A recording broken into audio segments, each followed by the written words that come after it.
Olá, amigos do canal Estandarte da Liberdade. Eu sou o Renan, sou de Olinda, Pernambuco, e trago a vocês mais um vídeo do programa Brasil de Sião, que é parte do canal Estandarte da Liberdade, né? Onde cada semana nós já aprendemos um pouco mais sobre a história da igreja em algum estado do Brasil. Essa semana vamos ver sobre a Bahia. Já vimos aqui nas semanas anteriores sobre o Acre, Amazonas, Amapá, Alagoas. Estamos seguindo a ordem alfabética, então agora é a vez da Bahia.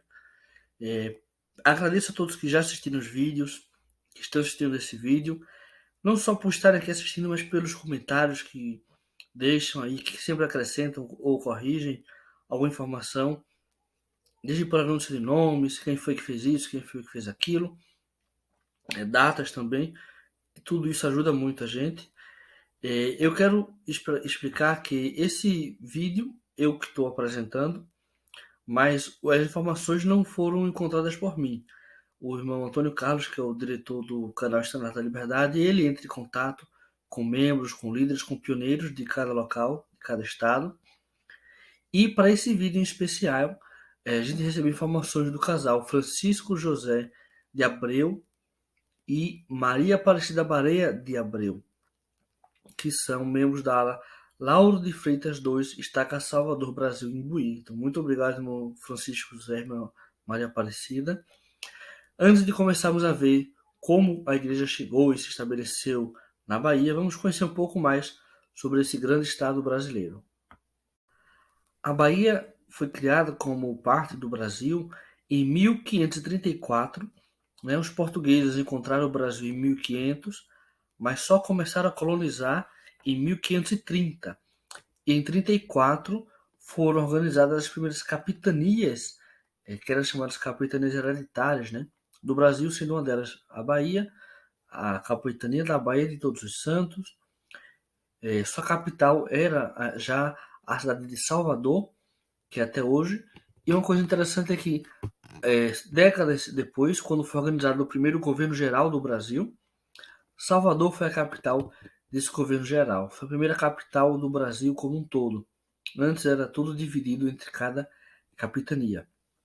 A população desse estado é de 14.985.284 pessoas. Isso com dados de 2021. E o estado da Bahia é dividido em 417 municípios. Então é um estado bem grande, né? Agora que a gente já conhece um pouco mais sobre a Bahia, o estado da Bahia, vamos conhecer um pouco sobre sua história, a história da igreja lá. A primeira tentativa de organizar um ramo, ou de organizar a igreja na Bahia, foi em março de 1963, quando o irmão Vernon Lockwood Anderson e sua família vieram dos Estados Unidos, se estabeleceram em Salvador, por questão de trabalho, né?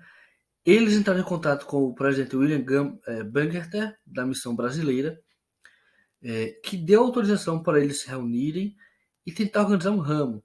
Mas apesar dos esforços deles, isso não foi possível, eles não conseguiram reunir pessoas interessadas para chegar ao ponto de desorganizar um ramo aí. E um tempo depois eles voltaram para os Estados Unidos. Em abril de 1970, chegou a Salvador a família Cavalcante, composta pelo irmão Evilásio e sua esposa Dilza, os filhos Antônio Carlos, que já era batizado, e Marco Antônio, Simone e Márcio, que ainda não tinham idade para ser batizados. Essa família converteu-se ao evangelho em Maceió. Em abril de 69, então tinham somente um ano de membros da igreja, e estavam num local enorme, sozinhos, sem outros membros da igreja, né? E não desistiram, não esqueceram do evangelho, permanecendo fiéis. Eles ficaram sem contato com outros membros até 1971, um ano, um pouco mais. Eles encontraram o irmão Frank Hatch, americano, tinha servido em missão no Brasil, estava em Salvador com sua esposa, residente em Salvador, né? E eles fizeram de modo informal o primeiro grupo da igreja lá. Se reuniram, estudavam o evangelho juntos. Só que esse casal também voltou aos Estados Unidos e a família Cavalcante ficou sozinha de novo em Salvador. E Depois, em março de 76, em Santo André, em São Paulo, batizou sua família. José Alain e Maria José e seus filhos, Fernando, Renata, Tânia e Marcos. Ainda em 76, essa família mudou-se para Salvador e se uniu com a família Cavalcante. Né? Então já tinha aí duas famílias. Pouco tempo depois, um irmão chamado Anilton Gonçalves, que tinha servido missão no Rio de Janeiro, voltou para casa e mudou-se para Salvador. E esses membros entraram em contato com o presidente da missão Rio de Janeiro, Hélio da Rocha Camargo, pedindo para poder fazer reuniões sacramentais em seu lar. Ele autorizou isso e, como a missão ficava no Rio de Janeiro e já tinha missionários, já tinha igreja Ramos no Recife, quando os missionários viajavam do Rio para Recife ou do Recife para o Rio, passavam em Salvador, visitavam, mas passavam rapidamente, não ficavam lá. E continuando, né, na história, o casal James e Glaucia Siciliato, me desculpem, tá, se eu falo errado o nome de alguém, ou se eu confundo, por favor expliquem aí como é que se pronuncia, qual é o nome certo da pessoa, que como é o prazer eu vou aprender. Esse casal ofereceu o escritório da sua empresa no bairro de Pituba para realizar as reuniões da igreja ali. E a primeira dessas reuniões aconteceu em 22 de janeiro de 78. Apesar de tudo isso, eles eram somente 16 pessoas. Em julho de 78, o presidente Max Schurz, novo presidente da Missão Rio de Janeiro, visitou Salvador e lá no Parque da Cidade ele dedicou Salvador para a pregação do Evangelho. Muito raro isso acontecer. Normalmente se dedica só a um país, né, para a pregação do Evangelho, mas regiões assim, cidades ou estados, é muito raro isso acontecer. Mas os frutos mostraram que isso foi verdadeiro. Na mesma semana ele enviou os missionários Elder Pinegar, Yamashita, Pires e Rogers. E em 79, no ano seguinte, foi criada a missão Recife, o que facilitou bastante. Em vez de mandar missionários do Rio para a Bahia, via de Recife, então tinha um presidente de missão mais perto, com menos áreas, menos estados para dar atenção, então ele poderia acompanhar melhor. E realmente foi o que o presidente Klein fez. Nesse período, eles alugaram a casa em Salvador para ser usada para as reuniões da igreja, na rua Archibaldo Baleiro, também conhecida como Rua do Céu, e foi criado no ramo Salvador, com o irmão Evilásio Cavalcante como presidente. Aquele mesmo irmão que estava desde 1970 sozinho na igreja, né? Estava com sua família, mas era o único portador do sacerdócio nessa época aí. Em 1º de dezembro de 80, o ramo Salvador foi dividido, foi criado o ramo Cabula. O irmão Fernando Cisneiros foi chamado como presidente do ramo Salvador. E o irmão Evilásio para o ramo Cabula. E em 30 de maio de 82 foi organizado o Distrito Salvador. Isso aconteceu ainda com o presidente Harry Klein, da Missão Recife, que presidiu a conferência. E o irmão Evilásio Cavalcante foi chamado para ser o presidente do distrito. Esse distrito tem alguns ramos: ramo Amaralina, ramo Cabula, ramo Pituba, ramo Pernambuês e ramo Feira de Santana. Em 83, o distrito recebeu uma visita especial do Elder Joseph B. Wirling, que era do primeiro coro dos 70, foi a primeira autoridade geral a visitar a Bahia. Tudo isso tem algumas fotos aqui, tá? Que eu vou mostrar depois. E, continuando na história, foram comprados terrenos para construir capelas na Bahia, em Feira de Santana e no ramo Amarelina, Salvador. Em outubro de 86, em Feira de Santana, foi dedicada a primeira capela do estado da Bahia. A dedicação foi feita pelo presidente Leroy Dreschel, da Missão Recife, e estava presente o presidente do distrito, Carlos Shunji Obata. Espero que seja assim que se fale. A dedicação da capela de Amaralina demorou um pouquinho mais, porque teve que se trocar alguns materiais que foram usados na construção, mas ela foi dedicada, essa capela, em 2 de outubro de 87. O presidente Antônio José Mendonça, presidente da Missão Recife, Brasil Recife, fez a dedicação. E nesse período também os membros fizeram sua primeira caravana do Distrito de Salvador até o Templo de São Paulo. Em outubro de 88 foi organizado o ramo Vitória da Conquista. O irmão George Arthur Araújo Vilas Boas foi chamado como presidente do ramo. Em novembro de 88, o presidente Mendonça dedicou a Capela do Cabula, a segunda na cidade de Salvador. Em 90, 1º de julho de 90, foi criada a Missão Brasil-Salvador, o que provocou um crescimento ainda maior da igreja nesse local, nessa região. O irmão Jairo Mazagardi, muita gente conhece ele porque ele foi autoridade geral até alguns anos atrás, e ele foi chamado para ser o presidente dessa nova missão. Em maio de 92, a missão é de 90, em 92, foi realizada a conferência onde se criou a primeira estaca de Salvador. O Ed Harold Hilland, da presidência diária, esteve presente, também o presidente Mazagardi, da Missão Brasil-Salvador. O irmão Carlos Shunji Obata foi chamado para ser o presidente da estaca.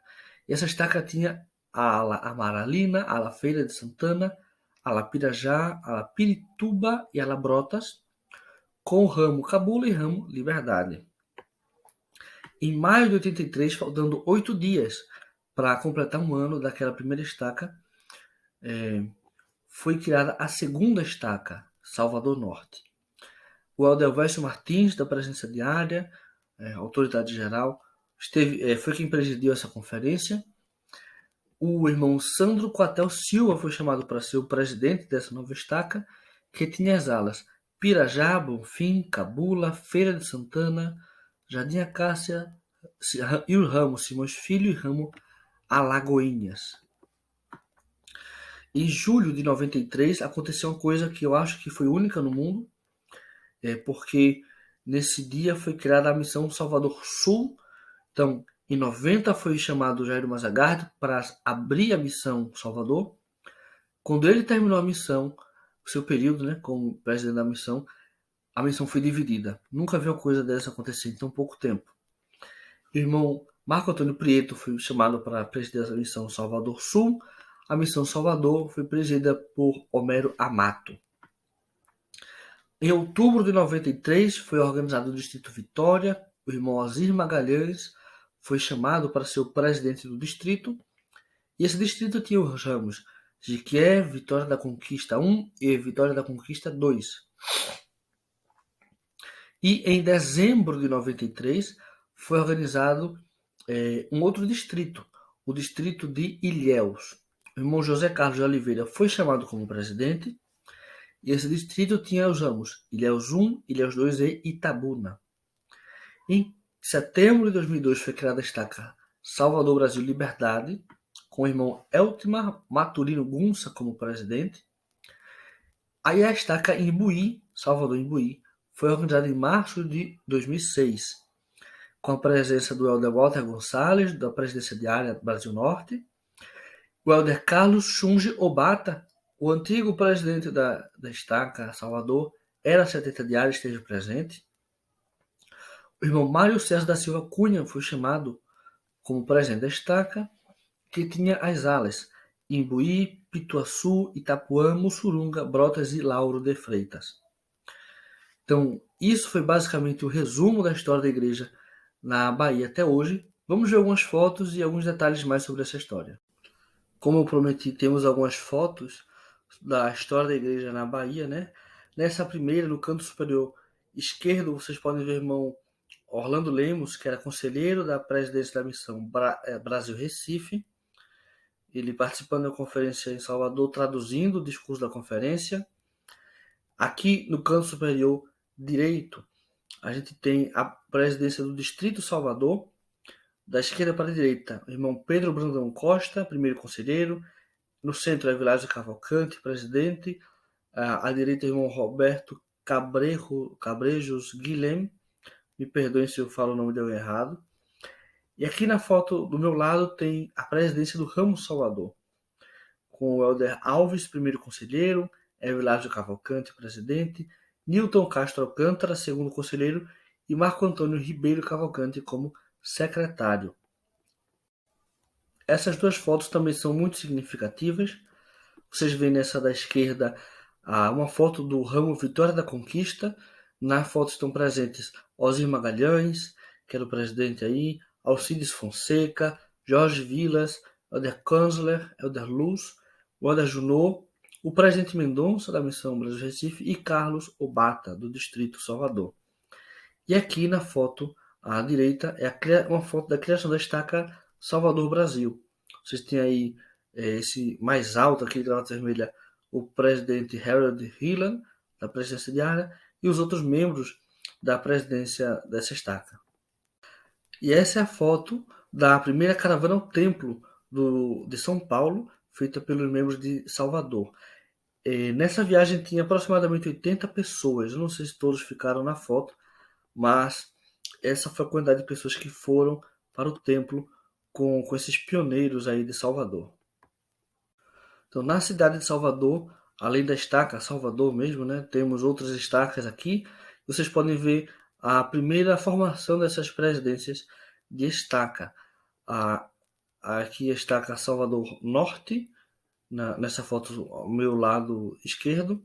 Vocês podem ver aqui na direita dessa foto o irmão Elvésio Martins, que era da presidência diária. Abaixo à esquerda, a presidência da estaca Brasil Liberdade. E aqui abaixo de mim, a estaca Brasil, Salvador Brasil Imbuí. Essas fotos aqui também são preciosas. Vejam que dá para ver até pela vestimenta e pelo carro, que faz bastante tempo, né? Essa foto maior aqui acima, ela é de membros da igreja no local do início de reuniões da igreja em Salvador. E aqui um pouco abaixo é uma foto da construção da capela de Amaralina. Essas fotos também são muito importantes aqui. Vocês podem ver nessa foto mais antiga, acima, que diz Helder Silva, Helder Junot, com membros do ramo Amaralina em 1980. E esses dois missionários, além de terem sido grandes missionários jovens, eles também foram depois muito fiéis, como líderes. O irmão Ramilfo Silva, ele foi presidente da missão Florianópolis, e o irmão Mauro Junot, da missão Salvador Sul, perdão. Salvador Sul. Então voltaram a servir como presidentes de missão, né? Vejam que coisa tão importante. E nessa foto aqui à esquerda é a foto do batismo da família Trindade, em agosto de 80. Foram batizadas 7 pessoas. O irmão Antônio Cavalcante foi quem fez esses batismos todos. Também tem aqui uma atividade do ramo Amaralina de 1980. Vejam como o pessoal sempre diz que antigamente fazia mais atividades, fazia mais coisas, e eu acho que é verdade isso. Eu falei tanto do irmão Avilásio Cavalcante, né, e sua esposa, e a gente não poderia deixar de mostrar essas 3 fotos aqui. Aqui nessa primeira superior esquerdo, canto superior esquerdo, tem o Helder Junot, o Helder Silva, e a família do prédio do ramo Amaralina, Evilásio Cavalcante, em 80. Aqui no centro, o presidente Orlando Lemos, que era o conselheiro da missão Recife, com o irmão Evilásio Cavalcante, se não me engano, isso é quando ele era presidente do distrito, ao lado de sua esposa aí. Essa terceira foto é mais recente do casal Cavalcante, né? Eles já estão com a idade mais avançada, mas continuam servindo e sendo fiéis no Evangelho do Senhor. E essa foto também ela é representativa, porque a gente pode ver a família Lago, da irmã Simone Lago e sua esposa Adonai. Essa irmã Simone é a filha do casal, que a gente viu agora, o casal Cavalcante, que ela nem tinha idade ainda de ser batizada quando sua família mudou-se aí para Salvador. E hoje ela está casada com o irmão Lago, como eu mencionei. Eles serviram na presidência da missão Brasil Teresina. Tem filhos, todos serviram missão e todos casaram-se no templo. E a importância dessa foto é só para mostrar um exemplo, um caso, de uma família que perseverou, que se tornaram todos pioneiros e servos na igreja, né? Então, de geração a geração, esse legado vai sendo passado. Essas fotos também são recentes, né? São da abertura da terra e dedicação do terreno do templo de Salvador. Essa imagem maior, acima aqui do meu lado, a gente vê o Alder Parrella, presidente da área, apresentando o projeto e discussando. Aqui abaixo, o presidente Parrella, sua esposa e alguns líderes locais, né, da cidade de Salvador, fazendo essa abertura simbólica da terra. E aqui alguns dados, alguns detalhes do Templo de Salvador. Esse templo foi anunciado em 7 de outubro de 2018, né, na segunda conferência do presidente Nelson. A abertura de terra e dedicação do terreno foi feita em 7 de agosto de 2021, a pandemia adiou um pouquinho, e foi presidida essa reunião por Adilson de Paula Parrella, o presidente da área, como eu mostrei aqui para vocês já. Então, irmãos, muito obrigado a todos por terem acompanhado e assistido esse vídeo aqui até agora. Espero que tenham visto os vídeos anteriores também. Se não viram, podem assistir agora e sair compartilhando. Se você mora na Bahia, conhece alguém de lá, envie esse vídeo para essas pessoas, para que todo mundo possa ver a beleza e a riqueza da história da igreja na Bahia. Espero vocês na próxima semana para a gente ter mais um vídeo juntos. Vamos completar esse tour pelo Brasil, né? Conhecendo os detalhes da igreja em cada local. Muito obrigado e até mais.